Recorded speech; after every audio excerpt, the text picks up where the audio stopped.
museos quería olvidar ese episodio vergonzoso, doloroso, donde el ser humano destruyó a otros seres humanos. Pero ¿y luego qué pasaba con eso? No bastaba con que la gente saliera triste del museo. A nosotros no nos interesa que las personas se vayan de aquí deprimidas, sin esperanza. No, es al revés.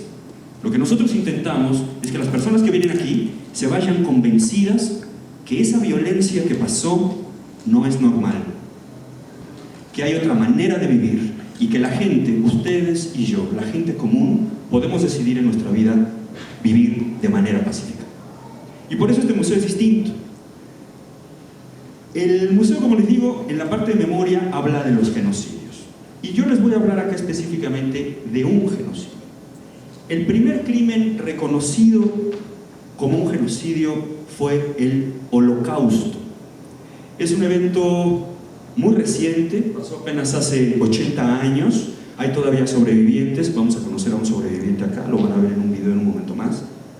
Pasó en Europa, Europa era la sociedad más moderna del mundo. Y lo cometieron los nazis. Les decía, habían oído de los nazis, seguro. ¿Quién fue el líder de los nazis? Hitler, exactamente.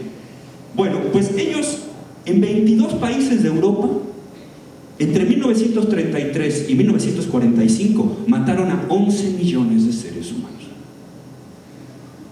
Para que se den una idea de la dimensión de lo que estamos hablando, jóvenes, 11 millones de seres humanos es la cantidad de población que hay en la Ciudad de México. Exterminados solo por ser como eran. Nos damos cuenta que cuando hay violencia, el que no es víctima tiene tres posiciones, tres posibilidades, digamos. Puede ser perpetrador, es decir, quien comete la violencia. Puede ser una persona comprometida con la dignidad humana, es decir, quien ve la violencia y decide detenerla. O puede ser indiferente, quien ve la violencia, quien sabe que existe y se coge de hombros y dice, no es mi problema. La intención del museo es invitar a las personas a estar en el compromiso, en la valentía por defender la dignidad de otros seres humanos. ¿Qué pasa con la memoria? La memoria es difusa, tendemos a olvidar. Olvidamos lo que nos duele, olvidamos lo que nos asusta. Es un mecanismo incluso de defensa, piénsenlo. Pero acá en el museo estamos convencidos que olvidar la violencia, enterrarla en el pasado como si no hubiera existido, es negarla. Y eso nos condena a que vuelva a pasar. Por eso es importante recordar, para estar alerta, para que esa violencia no se repita. ¿Qué pasó en el Holocausto? Las principales víctimas de este crimen, no las únicas, pero las principales, fueron las personas judías. Lo que los nazis hicieron fue convencer al pueblo alemán que los judíos eran una raza, que todos eran iguales y que había que exterminarlos porque eran enemigos. ¿Cuál fue el contexto? Alemania había perdido la Primera Guerra Mundial. La habían obligado a firmar unos tratados y era una nación que estaba derrotada, humillada. Había millones de personas que no tenían trabajo. Hitler y los nazis aprovechan eso y empiezan a convencer a la gente en Alemania. Esta crisis, que tú no tengas trabajo, esto es culpa de los judíos. Los convirtieron en enemigos de Alemania y eso tuvo consecuencias terribles. Los judíos, por supuesto que no son una raza. No hay razas en los seres humanos. Nosotros somos una especie y hay muchas maneras de ser persona, pero todas las personas del mundo tenemos la misma dignidad y los mismos derechos. Los judíos en realidad están unidos por su religión, pero tienen rasgos culturales distintos. Son de muchos países, de muchas edades, de muchas profesiones. Al destruir esa diversidad, los nazis crearon poco a poco a un enemigo. Ahora bien, ¿por qué atacaron a los judíos? ¿Qué habían hecho? ¿Verdaderamente eran culpables de la crisis? No. Hitler ni los nazis jamás presentaron una prueba de que ellos eran responsables de la crisis. Solo repitieron mentiras hasta que la gente las creyó.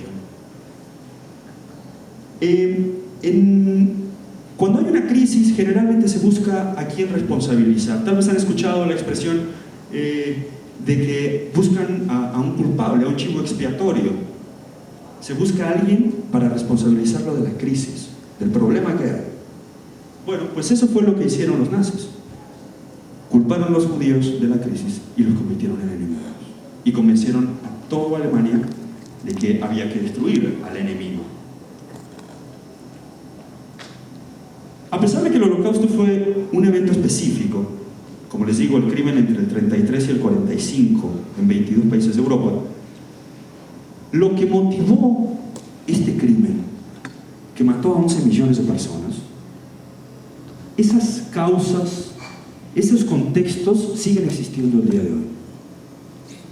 Miedo, envidia, racismo, odio. Eso todavía existe, ¿no es cierto? ¿O ya no? ¿Existe el racismo en el mundo? Sí. ¿La gente tiene miedo de los que son diferentes? Sí. Hay violencia aún, ¿no es cierto? Hay rechazo hacia el otro. Esas condiciones que permitieron que este crimen pasara siguen existiendo y por eso es importante hablar de esto. No olvidarlo. Ahora bien, el Holocausto tiene algunas particularidades muy específicas. Como les dije, ocurrió en la sociedad más moderna del mundo. Y esto es interesante, porque a veces pensamos que la violencia solo ocurre en sociedades atrasadas, donde hay ignorancia. Y acá pasó en la sociedad más avanzada. Acá está el ser humano civilizado, el orden, el progreso, la riqueza material. Y allí pasó. Esto nos muestra que no siempre los avances de la civilización se usan para el bien. A veces se pueden usar para el mal, como pasó en este caso. Deshumanizaron de manera masiva y sistemática a millones de personas. Intentaron quitarle su dignidad, lo vamos a ver más adelante. Ocurrió en varios países de Europa al mismo tiempo. También es el genocidio más documentado. Ningún otro crimen en la historia humana ha sido más estudiado que este. 11 millones de personas asesinadas. Y además fue un genocidio legal. Esto es interesante, porque los nazis cambiaron las leyes para convencer a la gente de que estaban haciendo lo correcto.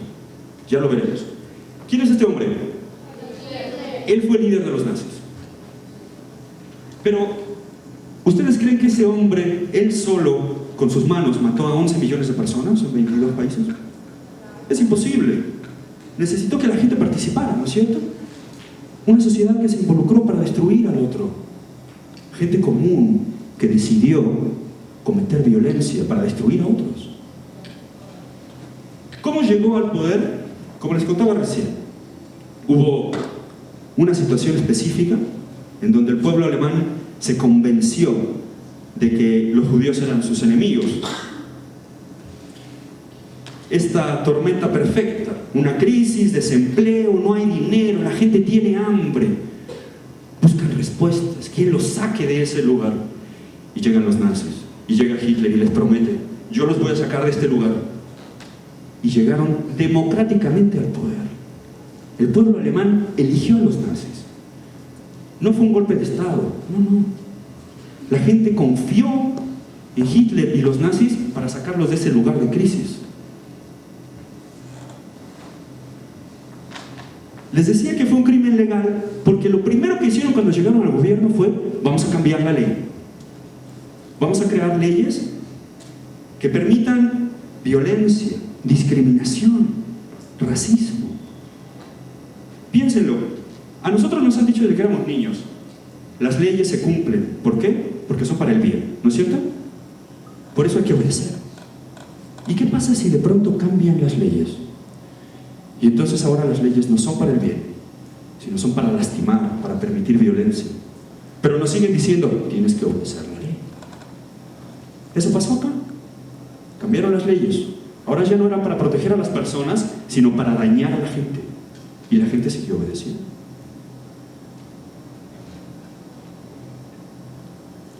Toda una sociedad que participó. Acá hay una maestra. En las escuelas, a los jóvenes les enseñaban la idea de que había seres superiores y seres inferiores solo por el color de su piel, por el color de sus ojos. ¿Cuánto medía tu nariz o de qué tamaño era tu cráneo? Eso determinaba si eras un ser superior o eras un ser inferior. ¿Les parece justo? Es absurdo, ¿no es cierto? Pero si te lo repiten diario en la escuela, te lo enseñan como verdadero, la gente lo va a creer. De este lado, ¿qué hay? Jueces, los que se suponen que deben proteger la justicia, están jurando lealtad a Hitler. Una sociedad que participa, profesores, estudiantes, trabajadores, amas de casa.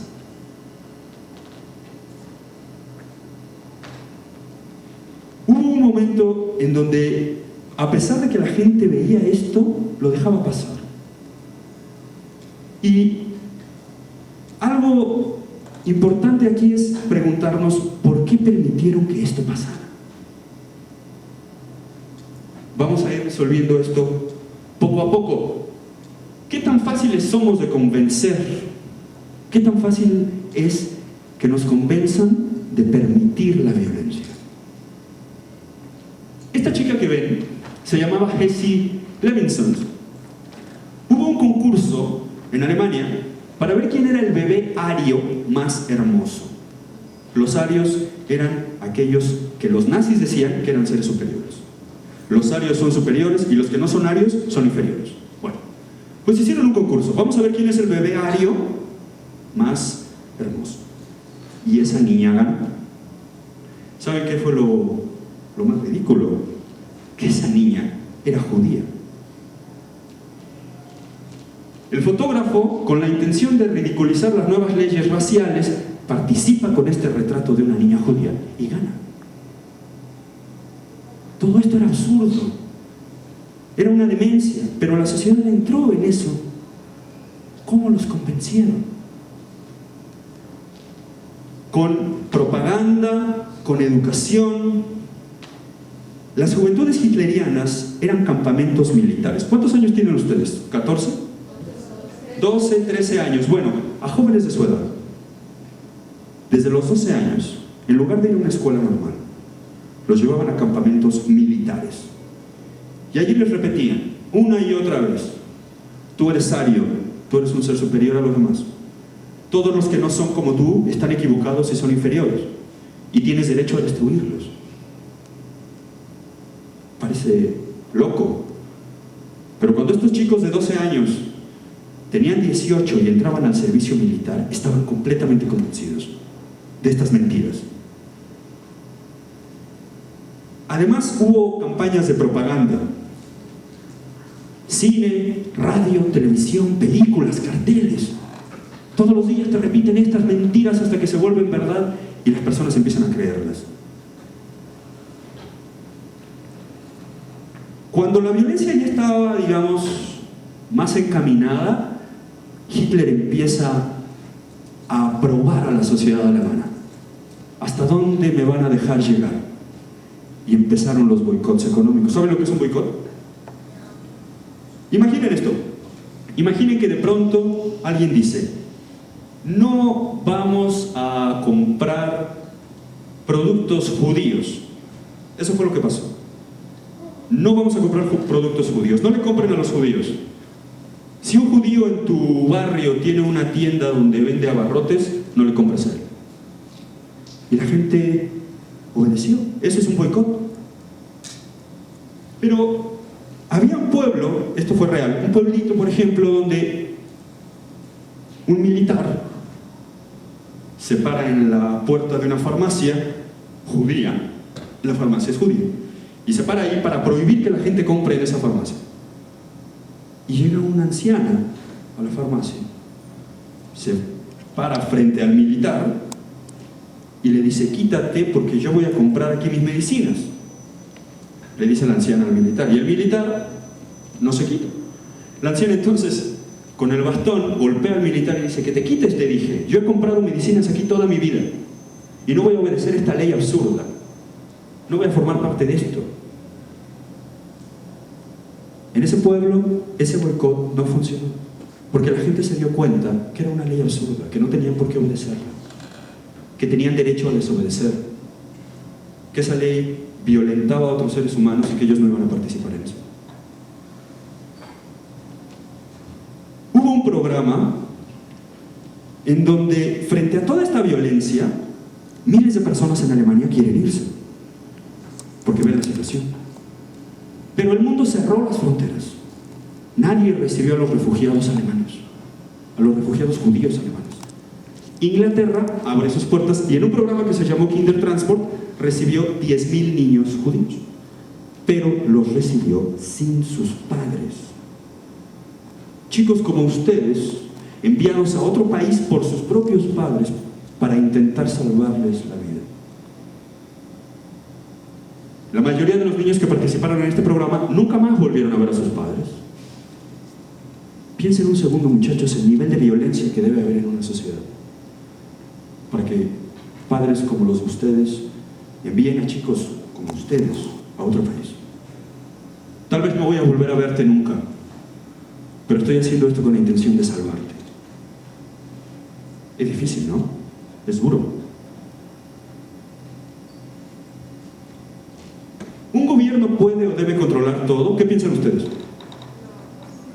¿No? ¿O sí? ¿Por qué no? ¿Por qué un gobierno no debe controlarlo todo?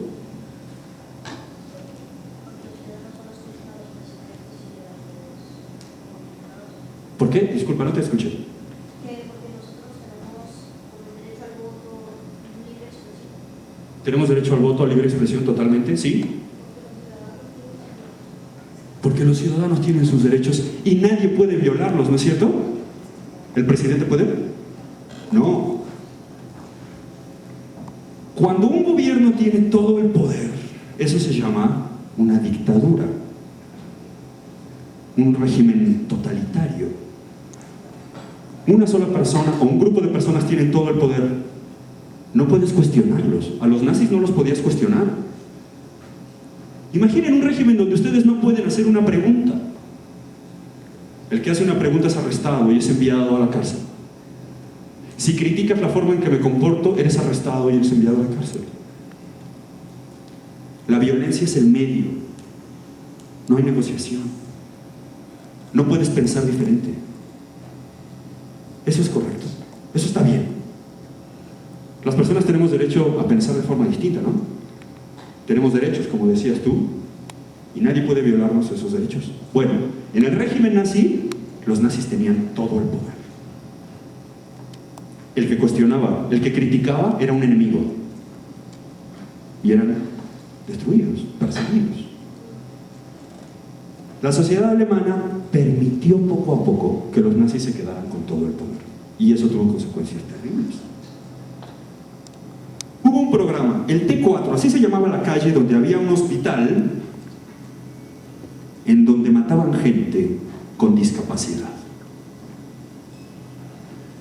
Menciónenme alguna discapacidad.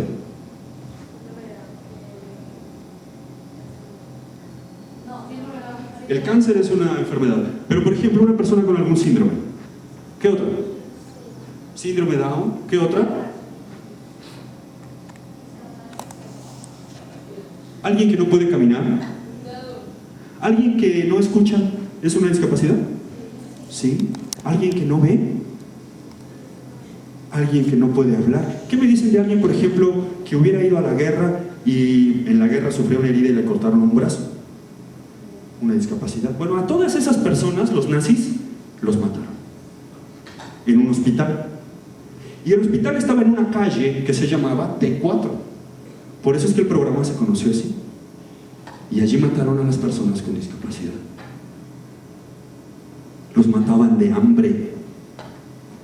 Los metían en un sótano cerrado con un tubo conectado a un automóvil y prendían el automóvil y la gente moría envenenada por el humo del automóvil. O los mataban con inyecciones letales. Enfermeras como esta que ven. ¿Cuál es el trabajo de una enfermera? Ayudar, proteger, ayudar a las personas a que se curen, ¿no es cierto? Bueno, pues acá las enfermeras mataron personas. ¿Por qué? ¿Por qué olvidaron cuál era su trabajo? Porque obedecieron leyes, obedecieron órdenes. A nosotros nos han enseñado siempre que es bueno obedecer, ¿no es cierto? ¿Cuántas veces les han dicho a ustedes sus padres, obedece? ¿Cuántas? ¿No se los dijeron esta semana? Diario nos dicen, ¿no? Obedece, obedece a los maestros, obedéceme a mí. Obedece, obedece. Está bien, obedecer está bien, es necesario, pero ¿qué es más importante, muchachos?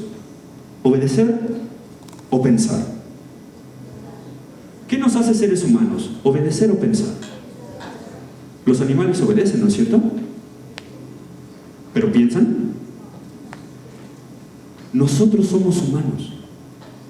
Lo que nos distingue de un animal y de una máquina es que no solo obedecemos, somos capaces de pensar y tenemos algo que se llama libertad. La tienen ustedes y todos los humanos del mundo. Nadie puede obligarnos a hacer algo que no queremos hacer. Cuando estas personas obedecieron, dejaron de pensar, se volvieron humanos máquina. ¿Tienes que matar a estas personas? Claro que sí. ¿Tienes que llevar a estos a ese lugar?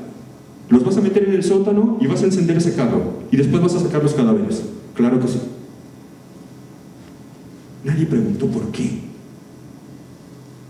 No desobedecieron, porque no cuestionaron lo que estaban haciendo. Obedecían órdenes criminales y las repetían como máquinas. Es indispensable, jóvenes, que nosotros como personas vayamos construyendo la capacidad de criticar y de cuestionar lo que nos ordenan. No importa si lo ordena nuestro padre o nuestra madre, nuestro profesor, el presidente, no importa si hay una ley. Somos humanos y hay que cuestionar lo que nos mandan. Los guetos, ¿han oído esta palabra? Les cuento rápido. ¿Qué era un gueto? Era un barrio. Imaginen la colonia donde ustedes viven. Un barrio, una colonia que los nazis amurallaban con alambre de púas o con bardas de madera y convertían esa colonia en una cárcel para los judíos. Obligaban a todos los judíos de la ciudad a que vivieran en ese barrio en condiciones terribles. Imaginen, por ejemplo, una colonia donde vivían 1000 personas, la vuelven una cárcel donde meten a 200,000 personas. No pueden salir. No reciben servicios. Ahí están encerrados. Los encerraron allí y de allí los llevaron a los campos de exterminio. ¿Han oído hablar de los campos de exterminio? Seguro, sí. En los guetos había hambre, una pobreza terrible. Piensen, por ejemplo, esta era una situación que se repetía mucho. Piensen en una familia de 4 personas en donde les dan un bolillo para que coman los 4 durante 3 días. ¿Qué haría el padre de familia en esa familia? No come. ¿Y qué haría? Se los da a sus hijos. Y capaz los 3 primeros días funcionan, pero ¿y después de 15 días, el padre qué va a comer? Elegir entre lo malo y lo peor. Estos dilemas donde los nazis ponen a los seres humanos es sumamente cruel. Eso pasaba en los guetos. Hubo más de 400 guetos en Europa. Y cuando hablamos de esto, muchas personas preguntan, ¿y por qué la gente no se rebelaba? ¿Por qué permitieron esto? Pero nosotros no podemos juzgar un evento histórico, no podemos juzgar a los que estuvieron allí, porque no sabemos cómo habríamos actuado nosotros. Piénsenlo en México. ¿Ustedes saben que hoy México es uno de los países más violentos del mundo? Pues sépanlo. México es uno de los países más violentos del mundo. En otras partes del mundo voltean a ver a México y preguntan, ¿por qué los mexicanos permiten eso? Pero no pueden juzgarnos, nosotros estamos acá, ellos no. Hay otras condiciones. No podemos nunca saber lo que el otro hubiera hecho en una situación o lo que nosotros hubiéramos hecho en una situación parecida.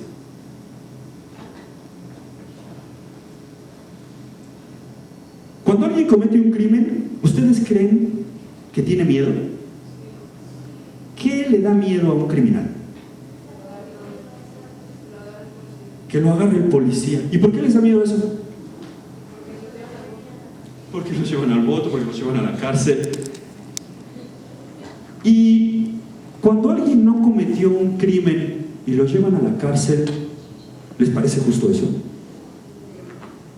Es injusto, ¿cierto? Pues en el Holocausto, las personas que fueron encerradas y que fueron exterminadas no habían cometido ningún crimen.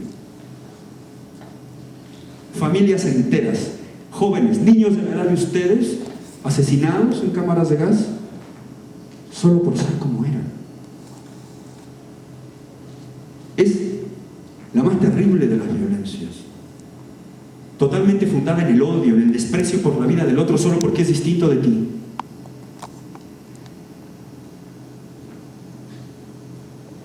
Hablemos de los campos de concentración y exterminio. Habían oído de esto, ¿cierto? ¿Alguna vez vieron una película donde se hablaba de esto? Los campos eran instalaciones militares en donde encerraban a las personas y los mataban. Los nazis inventaron un método de asesinato, que seguro han oído, que es la cámara de gas. ¿Habían oído? Eran sótanos.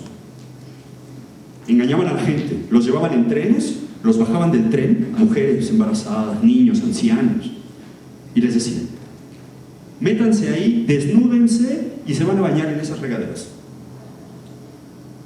Y entonces la gente obedecía, estaban completamente desmoralizados, cansados y hambrientos, se desnudan y se meten a la regadera. Una bodega grande con unas regaderas en el techo. La gente está esperando que caiga agua, porque les habían dado jabones y toallas, pero no sale agua. Empieza a salir un gas mortal.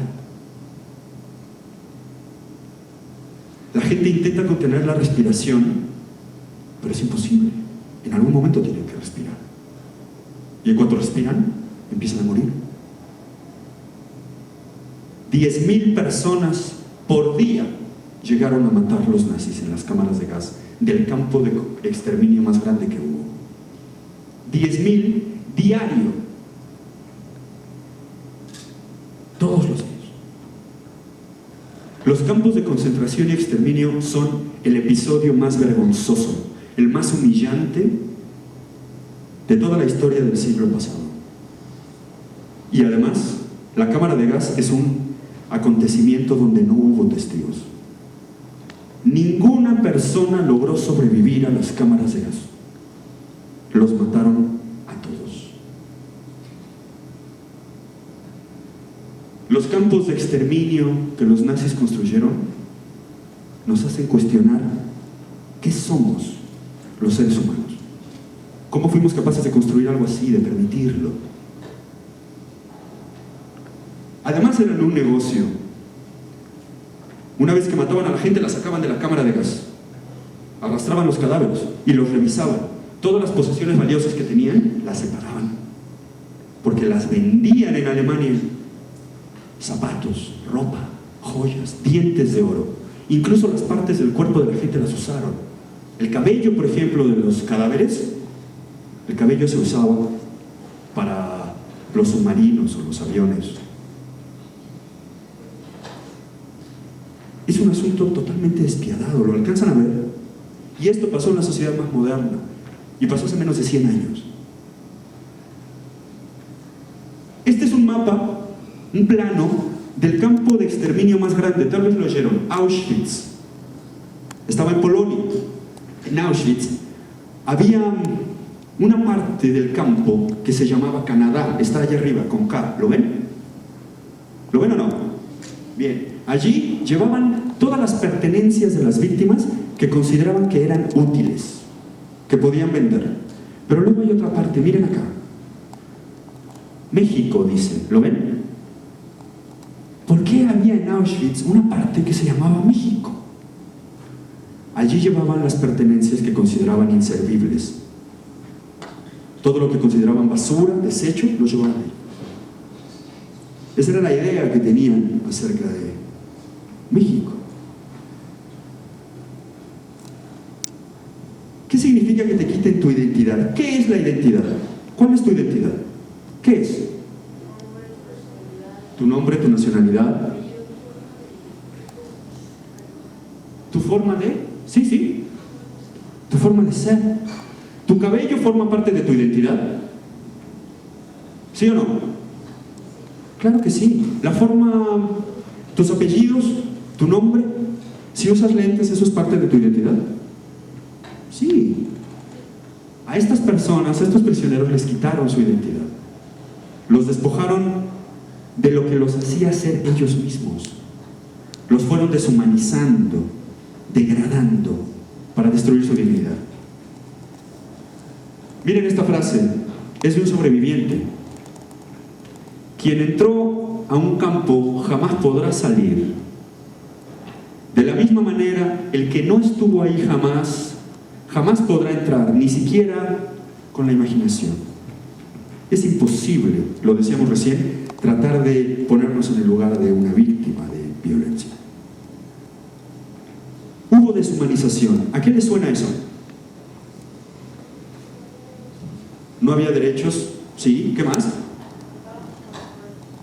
¿Los qué?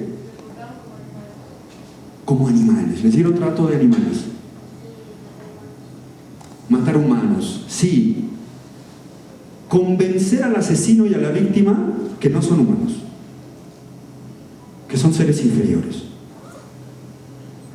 y que no pasa nada si los tratamos de esa manera cruel y despiadada. Pues eso pasó en el Holocausto. El método que las personas que estaban en los campos intentaron para sobrevivir fue un día a la vez, un día a la vez. Porque en los campos no había reglas para la violencia. Es decir, los que estaban encerrados en el campo podían pensar: me voy a mantener fuerte para que no me maten. Y al día siguiente, el sargento del campo podía decir: ahora vamos a matar a todos los que son fuertes y nos vamos a quedar con los débiles. Y al día siguiente, bueno, me voy a mantener débil para que no me maten. Bueno, hoy vamos a matar a todos los débiles porque son inútiles. No había manera de defenderse de esa violencia, que no tenía reglas, que le podía pasar a cualquiera. Incluso las personas que intentaban suicidarse dentro del campo, porque no soportaban más esta violencia, si no lograban matarse, los nazis los capturaban, los torturaban, los castigaban.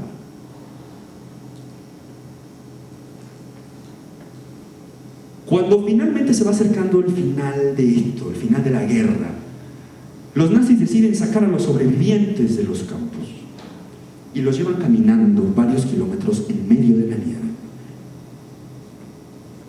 Seguramente en varias películas vieron esos uniformes a rayas. ¿Los han visto? Esos uniformes son los que los nazis les daban a los prisioneros dentro del campo. Ustedes en su recorrido van a conocer uniformes originales que tenemos aquí en la exposición. Cuando los hacen caminar en medio de la nieve, miren ese hombre que está ahí, el que está encerrado en un circo. Es un soldado alemán, un joven alemán, soldado que tenía la orden de matar al que se sentara a descansar. El que ya no podía seguir caminando, el que tenía frío o tenía hambre, era asesinado por ese hombre, entre varios más. ¿Por qué? ¿Por qué ese joven no se opuso a esa orden? ¿Por miedo a qué? ¿A que lo mataran a él? ¿Por obediencia? ¿Otra vez lo ven? Porque no cuestionó lo que le decían, porque le dieron una orden injusta y cruel y él decidió obedecer.